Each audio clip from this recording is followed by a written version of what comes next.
tonight on Dr. Phil Primetime. If AI is already thinking with us, how long before it starts thinking for us? If you don't adapt, you'll be left behind. I guarantee you, at least 95% of students are using AI. If I'm ever taking a quiz or anything where I don't want anyone to be knowing that I'm using AI, it will just immediately feed me the answer here. That's actually a little scary. Is AI dangerous already? No one knows how to control something smarter than us. It can actually kill everyone.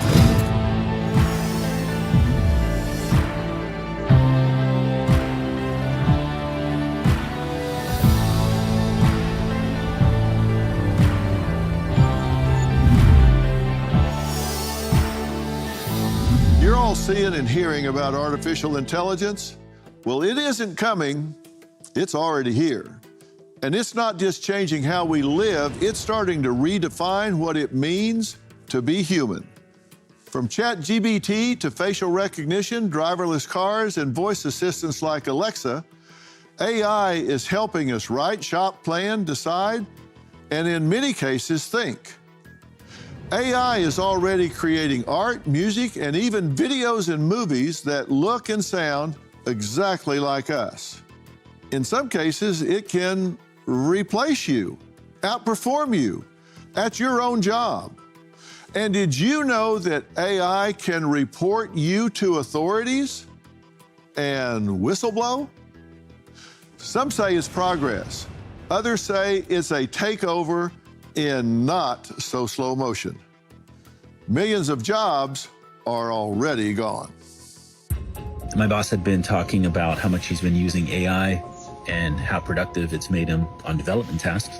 Yesterday afternoon, we got on a call and he said that my position is no longer needed. So I am out of a job, and it is because of AI. These AI tools that are mass applying for jobs, they're making the application process harder, which means normal people who are not using AI are hurting in the job market, and then they have to go start using AI to apply to jobs to be competitive. Like, this is crazy. There's this one company that I've worked with for a few years now, and basically I would write blog articles for them. And how else can I say it? Recently, I lost this job to AI.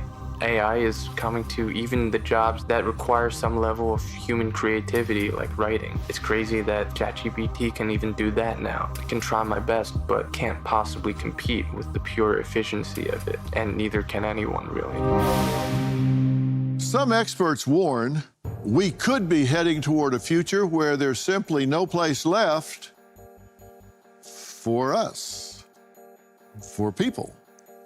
So here's the question. If AI is already thinking with us, how long before it starts thinking for us? Before it starts thinking instead of us? And when that day comes, do we fight it? Or do we join it? Or do we even have a choice? Roy and Neil, both 21, say they have joined the AI revolution and recommend everybody else do too, or be left behind. Roy, Neil, thank you guys for being here. Thanks for having us, Dr. Phil. Well, you guys, you believe it is okay to use AI to what most people would consider cheating on everything. Explain what you mean. Yeah, I mean, when Neil and I met, we were working on a bunch of different AI projects back at Columbia. And one thing that really took off was a tool designed to let you cheat on interviews for like jobs. We thought it was pretty ridiculous. The interview process today is broken, it's shattered, and it doesn't account for a world where AI is as deeply embedded in our lives as it is. So we built this tool, Interview Coder, to help you cheat on job applications and job interviews. And then very soon we realized, hey, hang on, this technology isn't just good for job interviews, it's good for everything. You can have like an AI whispering answers and feeding you answers for whatever you do, whether it's a job interview, it's a sales call, it's a meeting, you're writing emails. So that's when we developed Cluely. This is the cheat on everything company. And the goal with Cluely is that we thought like that cheating on interviews is one thing. But like you said in like the beginning segment, like really like the people who are not using AI are going to be left behind. When we say cheat on everything, we mean use AI on everything. And we think if AI is used in every environment, it'll be helpful in. There will be no notion of some people cheating and other people not cheating. Everyone will be cheating, and the world overall will be a much better place. Well, Roy, you admit you even cheated when You were at Columbia, right? Of course. Well, you say of I mean, every course, single but assignment I do. how did it work? Yeah, I mean, it's not just me. It's every single student that I've ever talked to. Every single time I've been given an assignment, the first thing you do is throw in a ChatGPT. If it's an essay, generate a rough draft for this essay. Help me generate ideas on what to write for this essay. If it's a coding assignment, then it's walk me through the code line by line. Maybe I'll understand it better. Every single assignment, and I'm talking about Columbia University. I guarantee you, at least 95% of students are using AI for every single assignment at every single instance they get. You're behind the times if you think it's just me doing this. Well, is that really cheating though? Because you do research. If you're going to write a paper, you do research. And if you go to an AI tool and say, give me the top 10 talking points, it just does the research and gives you the top 10 talking points, and you can ask it to give you the citations for it. That's doing research. Is that cheating or is that just efficiency? That's your point, right? Yeah, exactly. And if you take a test and you're on a computer screen, you say there's an overlay that can actually read the test and give you the answers while you're taking it. Yeah. I mean, I'm pretty sure that every student will be using AI more and more in the future. If there's a task that AI can do right now, that you'd be stupid to think that it's not going to be able to do it in 5 years. From now on, from like seriously, this point, I think every single school, every single college, the concept of an exam where memorization is required, all of those should be gone. Any sort of assignment, exam, quiz where an AI can solve the problem, you shouldn't ever be expected to solve the problem. AI is here and it's only getting smarter, and people have to adapt, and it starts at institutions. I think Columbia is expected to be the school that curates the future generation of leaders, as are all other colleges. Yet it's crazy that they're trying to crack down on AI like this. Well, here's a look at exactly what Roy and Neil's product can do to help everyone, what some people would call cheat. Let's take a look. Cluely is an app that lets you cheat on everything. What it looks like is a desktop app that sees everything that happens on your screen and hears everything that happens as well. Cluely will look at what's happening on the screen and it will interpret the help that you need. For example, I'm here in an email. Cluely will see the email and it'll draft the perfect response based on what it knows about me. I can just copy this here, send it his way, and boom, I'm done. I'm cheating on emails. More importantly though, Cluely has the ability to record audio and use the audio data to help give it additional context on what you could possibly need. I'm here in a Google Meet right now, and I'm going to be joined by my friend Neil, who's going to show me how it works. Hey, Neil, what's up?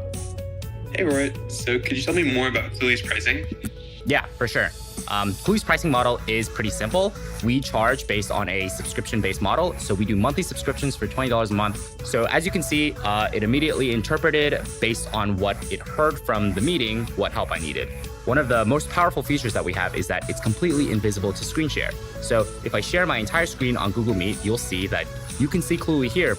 And if I'm ever taking a quiz or anything where I don't want anyone to be knowing that I'm using AI, it will just immediately feed me the answer here. And this can be done for more than just quizzes and homework. We hope for a world where everyone uses AI to its fullest extent possible. We think this will be a better future for humanity. Okay, that's actually a little scary. We're going to take a quick break. When we come back, Roy says there is no reason to fear a world with artificial intelligence. You just have to figure out how to be part of it. We'll be right back. You guys plan to take your app to a whole new level in human interactions. You've got a demo of how it would work on a date. Are you free sometime next week? Ooh, actually, next week I have this anime convention I gotta go to with my boys. Do you think you could do like next month, maybe? Oh my God. You say with AI advancements, we will only have more and more time. And during COVID, you had some health issues, and so you found someone to do your work yourself. So let's meet her.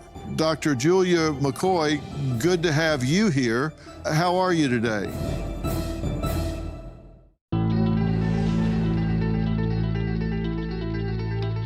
I'm joined by Ivy League dropouts turned AI CEOs, Roy and Neil. They say AI will not only change the job market, but all human interactions. So, Roy, we just looked at the video, and it seemed like I've seen other AI mechanisms. This Cluey seems really intuitive. It listens in or reads what's on your screen, and you don't have to tell it to do anything. If you engage it, it just listens and does it for you, right? Yeah, absolutely. I mean, we've developed super intelligence and we've trapped it inside a chatbot. In reality, AI has the ability to reason over images, videos, music, data, like any sort of data. And if you give it the audio and you give it the what you're doing on your screen, then it can help you in a much bigger way than ChatGPT.com can. Neil, did you guys just get together and start working this out together? And how did you guys learn to do this? I mean, AI didn't teach you to do this. You had to figure out things to be able to do this, because I mean, I look at it and it seems like, yeah, that's handy as pocket on a shirt, but I wouldn't have the first clue about how to start doing something like this. How did you guys learn to do this? Well, when me and Roy first met, we both weren't like super great at coding. I think both of us kind of learned over the past summer, and me and Roy met and like started kind of hacking on different side projects. And I would say, ironically, like AI is like how we did code. Like in the landscape of now, like the best way to learn how to code is just to like go into ChatGPT and say, how do I make this project? How do I write code to do this? Like, I think AI is like a huge accelerant in writing code. Like you could argue like me and Roy like cheated on building this. And we did a bunch of other ideas, but for all of them, I think like AI was like the forefront of how we wrote code. Oh, well, you guys plan to take your app to a whole new level in human interaction. So I want to take a look. You've got a demo of how it would work on a date, for example. So this isn't just like a job interview, which we'll talk about that in a minute too, but let's take a look at how it would work on a date. Here's your glass of rosé. And Thank you. sorry, we couldn't verify your ID. Oh, so here's a grape juice for you. Oh, wait. I'm pretty sure there's a mistake. I think you're way too young for me, so I'm gonna have to go. Wait. Okay, look, listen, I know I lied about my age. I'm sorry. But the second I saw your profile and I the painting with the tulips, you're just like the most gorgeous girl ever, and you're such an unbelievably talented artist. Do you think you can just give me like one chance to show you I can make this work? Can you give me some time to think about it? Are you free sometime next week? Ooh, actually, next week I have this anime convention I gotta go to with my boys. Do you think you could do like next month, maybe? Oh my God. Okay, so you're seeing that through your glasses, right? That was the intention of the demo video. This is what it would look like in a world where you use Cluey for everything. Yeah, so you download or you have access to an archive of human information. So if you're going out with somebody, you would get all the information available on her. It goes into the database and it assesses the situation and what you need to do. Yeah, exactly. I mean, it uses AI to like reason over everything it sees and hears and give you the exact information that you need. And it's not just a pre-search before every date. Right now, AI has the ability to go out and search for everything any human has put out on the internet ever. And that technology is out there right now, Dr. Phil. Okay, and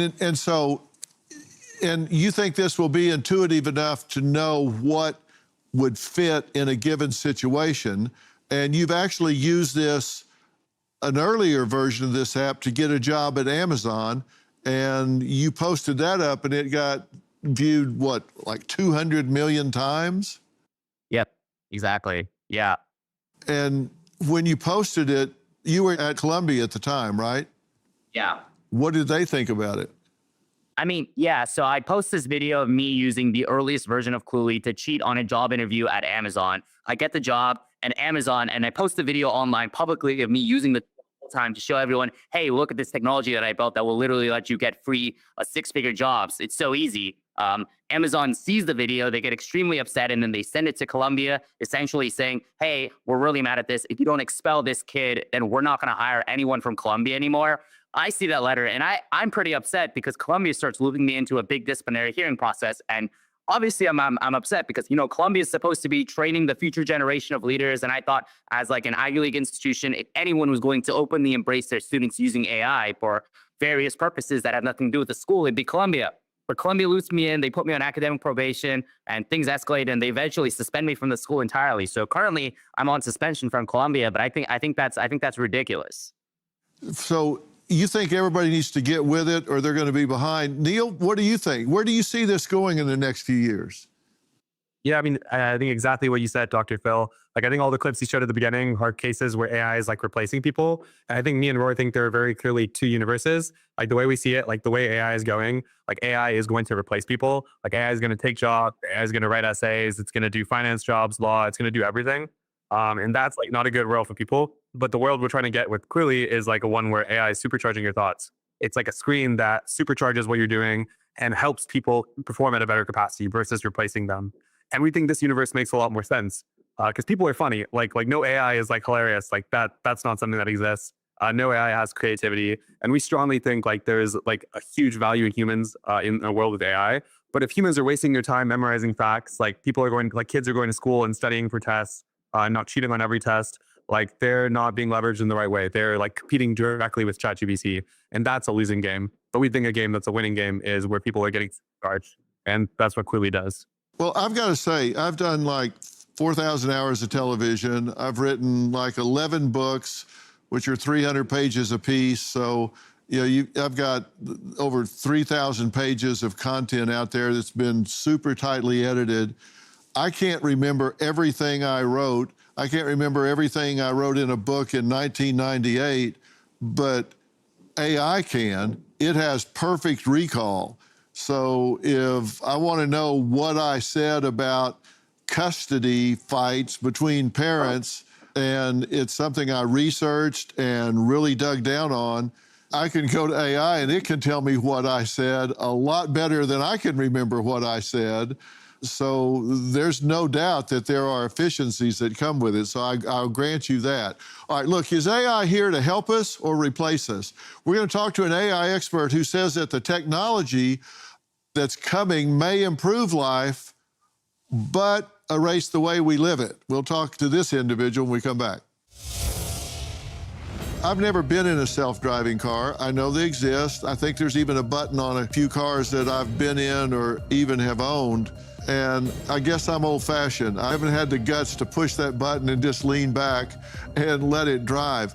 Do we have the controls that we know that's safe at this point? Are there controls in place?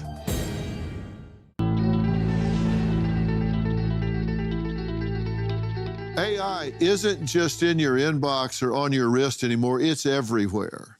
And according to computer scientist and AI safety expert, Dr. Roman Yampolsky, the smarter it gets, the closer we come to destroying ourselves. Doctor, thank you for being here. Thanks for inviting me. So you've been listening to everything that we've been talking about. Is AI dangerous already, or is it a concern of where this is headed? We all see these movies about robots that become self-aware and start rebelling against humans, that sort of thing. Where is the danger? Is it here? Is it coming? And what is it? Well, danger is a spectrum. Today, we have those awesome tools. I congratulate both of those innovators on creating something so entertaining. The side effect is probably we'll hire some incompetent people. Maybe an incompetent doctor will treat you. So that's a problem, but it's a local problem. We can deal with it. We can switch to in-person interviews. It's not the worst situation. My concerns are about the future of this technology. We will switch from AI as a tool assisting humans to AI as an independent agent, and an agent smarter than us, superintelligent systems. And in a world with superintelligence, you have nothing to contribute. You are not a better writer, not a better doctor. The meaning behind a lot of our existence goes away. And that's not even the worst of it. Even with 100% technological unemployment, we're still facing reality that no one knows how to control something smarter than us. If we create superintelligent AI, it could be the last invention we ever make, in the sense that it can actually kill everyone. Okay, now you said we could wind up hiring incompetent people like a doctor. Roy said he cheated on a job interview with Amazon, and I assume they have you in this interview solve puzzles or riddles or problems, And if you can have Cluey do that for you instantaneously, then they can think, okay, here we've got somebody that is a great engineer or a great space planner or a great this or a great that, because you did so well having AI do it. So they hire you and you're not those things. That's what you mean, doctor. They could hire somebody that doesn't have those skills. It was just the machine that was doing it. But if he gets in a situation where he doesn't have the machine, like a doctor got in the situation where he didn't have all the anatomy and physiology expertise that the interview suggested he did or she did, then that could be a real problem if they got in a situation where they needed command of that information and didn't have it. Right. That's exactly what the concern is, but also the opposite of it. If the technology is the one who has all the answers, why do they need you? I'll go see an AI doctor. I don't need to go see a human doctor. Well, some of the surgeries now are performed, I don't think they're done completely without human guidance, but there are robot surgeries, robot-assisted surgeries, but there still has to be a human surgeon there at this point. So there's still at least a human component. And there's ASI and AGI I know of. We're talking about general intelligence and super intelligence, right? And are we talking about general intelligence being something that is going to happen soon? Is this something we're going to have AI capable of in the near term, or is this something that's far away? Nobody knows for sure. Prediction markets are saying we're about 2-3 years away from general intelligence, systems capable of doing what any human can do, basically a drop-in employee for any job. Soon after, we anticipate this system to do science, engineering, to create the next generation of AI, which we would call superintelligence, an AI smarter than any human in any domain. What we have today is kind of mix of narrow systems designed for a specific task, like a self-driving car knows how to drive itself, and more general AIs we see with Chat GPT and other models, which have a broad spectrum of capabilities. They work in multimedia, images, video, but they are not as capable as humans just yet. And when you talk about narrow, like a self-driving car, people talk about this all the time. Is that technology really perfected? And what kind of controls do we have? I've never been in a self-driving car. I know they exist. I think there's even a button on a few cars that I've been in or even have owned.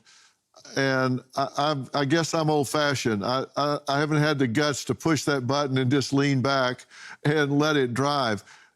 Do we have the controls that we know that's safe at this point? Are there controls in place?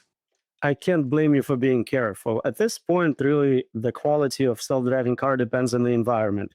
If it's a highway with very little things happening, you're just kind of cruising through, they're excellent at it. But in a place like Mumbai or maybe in China, it's a lot more challenging. The traffic patterns are different. So there is very different levels of capability for those systems. Today in US, on average, per mile driven, I think they're already safer than humans, but they really have to be operating in an environment where they've been tested previously. Otherwise, if they face something completely novel, they don't know how to deal with that situation just yet. Yeah, I'm interested how far Cluey's going to go and how far you guys want that to go. We're going to talk about that when we come back. And coming up, artificial superintelligence. Could it possibly cure cancer in the future? But Dr. Yampolsky warns it could also kill us. We're going to talk about all of that after the break. If we decide to put the correct guardrails on AI, then it becomes the single best lever that humanity has ever been able to experience, ever. Well, doctor, is it possible to have guardrails around something that can be smarter than the person putting up the guardrails? Hi, I'm Palmer AI, and I'd love to answer any questions you have about me or our campaign for president. I think the actual product itself will give me nightmares for the next 2 to 3 nights, because that is a weird-looking avatar. But at the same time, here's the thing with things like that. They all seem innocuous at first, right? The point comes, though, where we're so overwhelmed with this sort of stuff that we stop being able to tell what's real and what's not. And that point is the point of greatest peril for democracy. Because when you can't tell what's true or not, and frankly, you give up bothering to tell what's true or not, the natural state then is apathy. And democracy's truest enemy is apathy.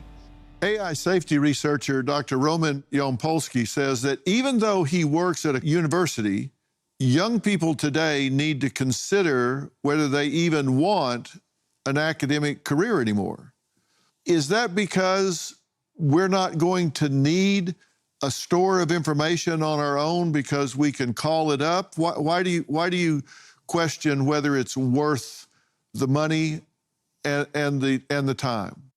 It just doesn't make sense to spend 4 years or sometimes 8 or 10 years to get an advanced degree to do something that will not be needed. If your calculator can do it for you, essentially, then it's not a very good investment of your time.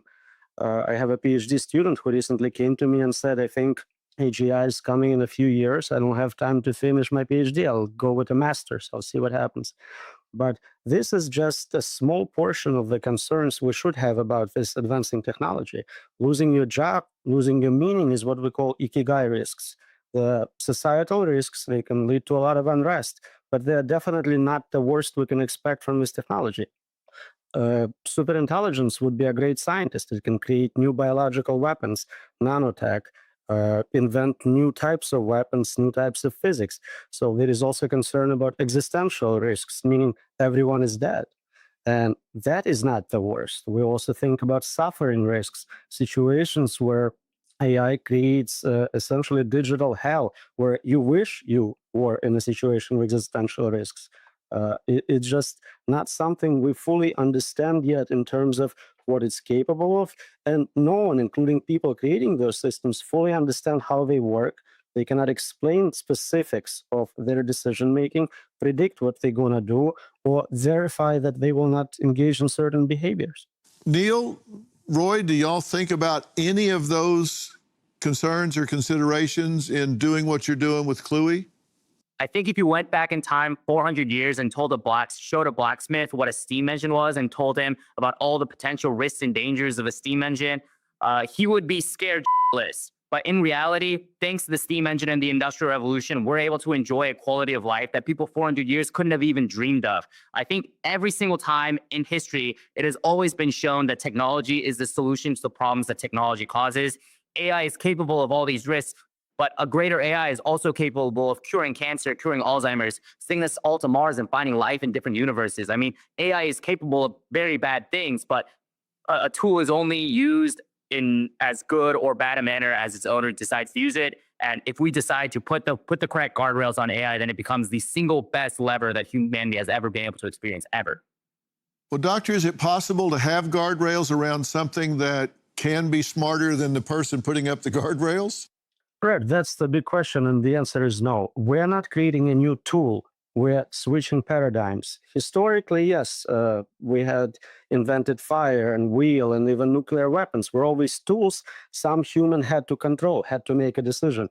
We're switching to agents, systems which make their own decisions and make better decisions. They can set their own goals. They don't really need you to start doing what they would like to accomplish. And that's a complete paradigm shift. We don't have science of safety for agents.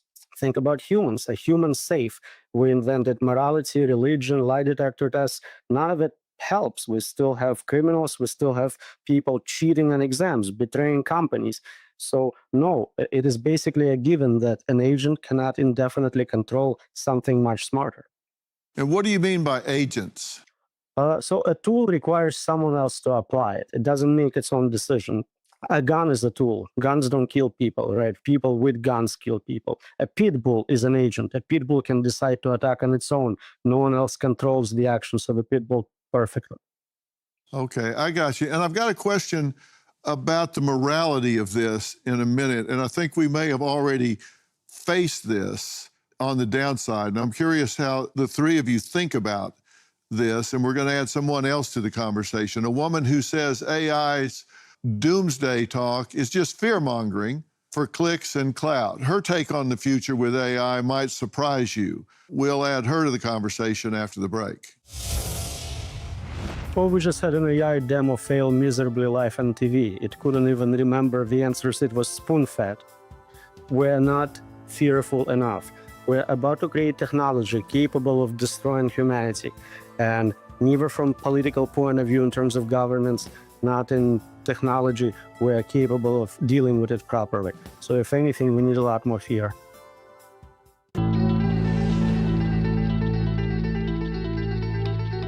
Dr. Julia McCoy says we're at the start of a massive shift in how society works. And she means that literally. In her words, now I can lie around all day and let AI do the work for me. Dr. McCoy, thank you for being with us. Thank you for having me. I mean, I'm living proof of this. I'm laying here literally as AI does all my work. Yeah, well, that's good to know. It gives you time to talk to me, so I appreciate that. We talked to you before the show. We do pre-interviews with everybody. One of the things you think is that some people, including Dr. Roman Yampolsky, is fear-mongering. Why do you think he's fear-mongering? Well, I don't say that lightly. I've studied this space quite a bit with economists, neurologists, physicists. I'm not one of those people. I come from a writing background. I've ran businesses. And what I think is, we live in this world of natural abundance and resources. That's how the world has always worked. We have more seeds in a single fruit than we can count if we multiply that once all of those seeds get planted. And just the world works in that way. So artificial intelligence, and you nailed it, Dr. Phil, there's 3 types. We're in the age of ANI, which is artificial narrow intelligence. From that will come AGI and ASI, I believe, very rapidly. But that came from our collective human knowledge. It didn't just, get sprouted off some alien ship. It literally came from us. And I believe that we're going to be able to steward what will be the greatest age of abundance we have ever seen. We're in this hustle culture. I'm living proof. I'm sitting here avoiding tachycardia right now. I was broken by machine work, and I have deployed the machines to literally do all my work, as I know you'll reveal coming up soon. But I believe that's the world we can get back to, is one where we let the machines do machine work. Well, you said that I would reveal it. You say with AI advancements, we will only have more and more time. And during COVID, you had some health issues, and so you found someone to do your work yourself. So let's meet her. We're introducing your clone. So Dr. Julia McCoy, good to have you here. How are you today? Hey, Dr. Phil, thanks. I am Dr. McCoy, Julia McCoy, expert AI consultant, CEO of First Movers. I'm doing great. Thanks for having me. Ready to talk AI. I was named after Bones McCoy from Star Trek, Wow, okay. I've been talking to other guests, and from what I understand, if you don't jump on the AI train, then it will run you over. Do you agree with that? I absolutely agree. The future belongs to those who move first. You see, AI is going to change everything, and if you don't adapt, you'll be left behind. It's not just about using AI, it's about orchestrating it. Well, we're talking about the future of AI and jobs going away. What do you think of that? Well, I have probably the craziest offending dealer here, but they're based on facts. In January of 2024, there was a research report that didn't really make the news. It went under the radar, but it was very serious. And 2,700 AI researchers from like Stanford, Berkeley, the UK, all got together and they studied, when will humans... It's not about me. I'm here to help you. My husband is Josh McCoy. I love him. Well, it was nice speaking with you. Can we talk later sometime? I'd like that. Now, are you the realtor, Julia McCoy?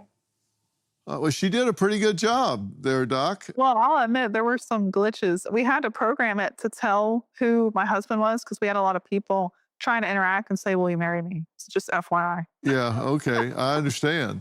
But that's pretty smooth, I've got to say.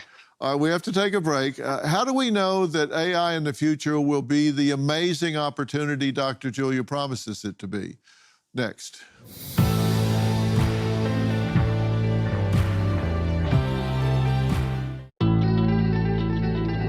The appetite for this has been absolutely massive in terms of a lot of people, regardless of sector, public sector, private sector, academia, are looking into the future, nonprofit are looking into the future and are seeing how big of a problem this could become very quickly. So how easy is it to create, say, a voice clone of yourself? Very easy. Very, very easy. It's a matter of seconds. Really? Yep. Yeah. All you need is about 10 to 30 seconds of clear, uninterrupted audio, and you've got a pretty decent voice clone that you can run with. So there are enough sounds in the words you can get in a 30-second sample to say all the words? Yes. Yes. That's scary. So you only need 30 seconds to clone somebody? Not even. Sometimes it's much less. You could get a decent clone with 5 to 7 seconds. Right. And back 6 months ago when I made mine, it took about 5 minutes of audio. So that's decreasing over time. Because it wasn't 10 or 15 years ago that DJs were using soundboards of my voice where they would get words and phrases when people would call in, and they would use my voice on this board to make up nonsensical sentences to tell people things. And now they could actually generate it with a sample. Yeah. And of course, they've got 20 years of sampling. That's true. Yeah. For someone like me. Well, I think we can all agree, as exciting as all these breakthroughs are that we've been talking about, we better not charge ahead without paying attention, asking some serious questions, because once this train leaves the station, it may not be able to turn back. Dr. Yampolsky, what do you say about fear-mongering? I assume you don't think you're a fear-monger, that you're just sensitive to the safety of it. Are you overreacting, or are you just telling a cautionary tale? Well, we just had an AI demo fail miserably live on TV. It couldn't even remember the answers. It was spoon-fed. We're not fearful enough. We're about to create technology capable of destroying humanity. And neither from political point of view in terms of governance, not in technology, we're capable of dealing with it properly. So if anything, we need a lot more fear. I wonder sometimes if we're already seeing situations where technology has outstripped morality. I've worked in the past in situations with burn victims that even 10 or 15 years earlier would not have survived, and I think mercifully would not have survived, because they had full death burns over so much of their body, and they would have gone infection or gone septic, and I think mercifully have passed because there was no turning back, no way to ever recover. And now with powerful antibiotics and things like that, we're able to keep them alive, I think, longer than is maybe moral to keep them alive.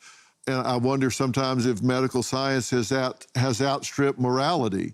And I wonder if we're in a situation with AI, if it's going to get so powerful that it outstrips what conscious or morality or ethics or whatever might, with human consciousness, dictate, but it doesn't have empathy, it doesn't have the human capacity.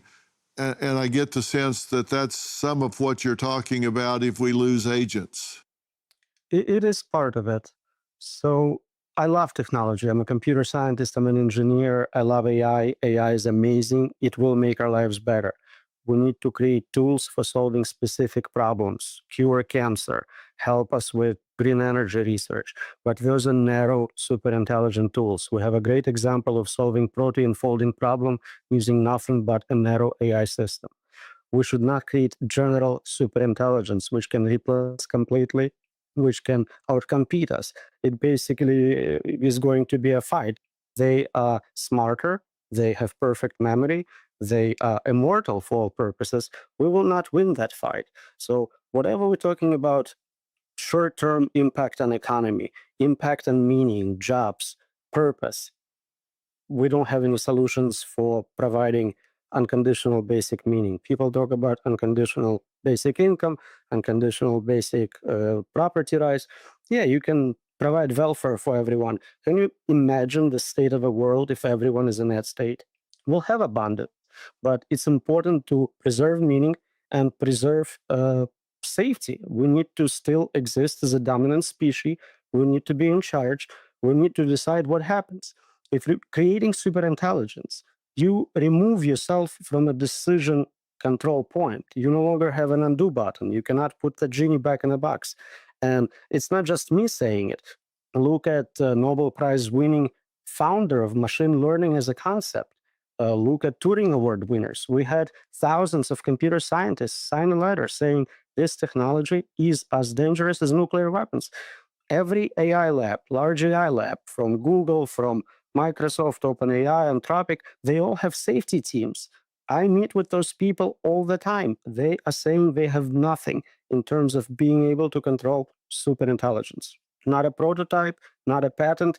The best they think right now is we'll figure it out when we get there. AI will help us solve it. It's insane. Something to think about. Final thoughts when we come back.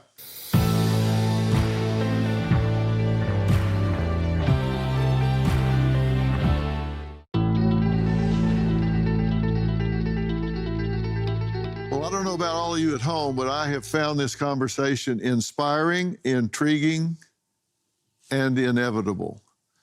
I don't think there's any turning back from this at all, so we need to be definitely paying attention to it.